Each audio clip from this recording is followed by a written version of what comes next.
In this quick and simple tutorial, we'll learn how to deactivate your Threads account on both iOS and Android devices.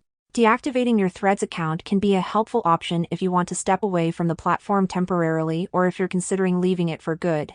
This is a new app from Instagram and Meta, and many people have created an account in the last couple of days. But if you don't like the app or simply prefer Twitter, then I'll show you how you can easily deactivate it. Make sure that you are connected to the internet and you want to open your Threads application.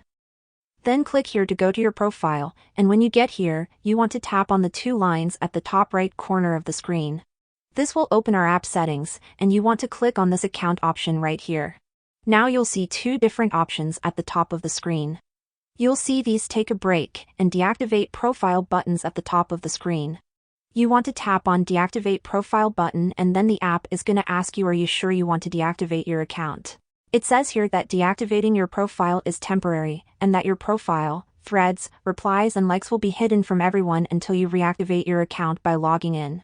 So let's tap on deactivate Threads profile and then confirm your decision by clicking here. As you can see, we're on the login page right now and our Threads account is deactivated so no one can find it, search for it and all that kind of stuff.